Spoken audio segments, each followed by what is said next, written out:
একটি পাখি একটি জলস্থির দেহে বসে প্রত্যেকদিন খাবার আহার করত।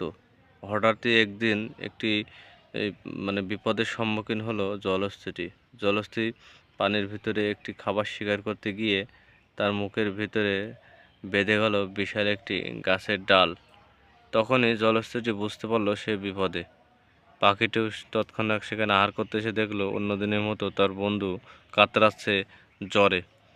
ঠিক সেই মুহূর্তে জলস্থিতি মুখটি হা করে দিলে পাখিটি এই ক্ষতস্থানটি দেখে সে বুঝতে পারল তার বন্ধু জলস্থির বিপদে আছে। তৎক্ষণাৎ পাখিটি দেরি না করে এই জলস্থিতির মুখটা উঁচু করতে বলল এবং জলস্থিতি এই মুখটি উঁচু করে দিল। তারপরে এই পাখিটি তার বুদ্ধিমত্তার সাথে এই কাঠের যে ডালটি ছিল এটি তুলে দিল। সত্যি অসাধারণ বন্ধুত্ব এটা।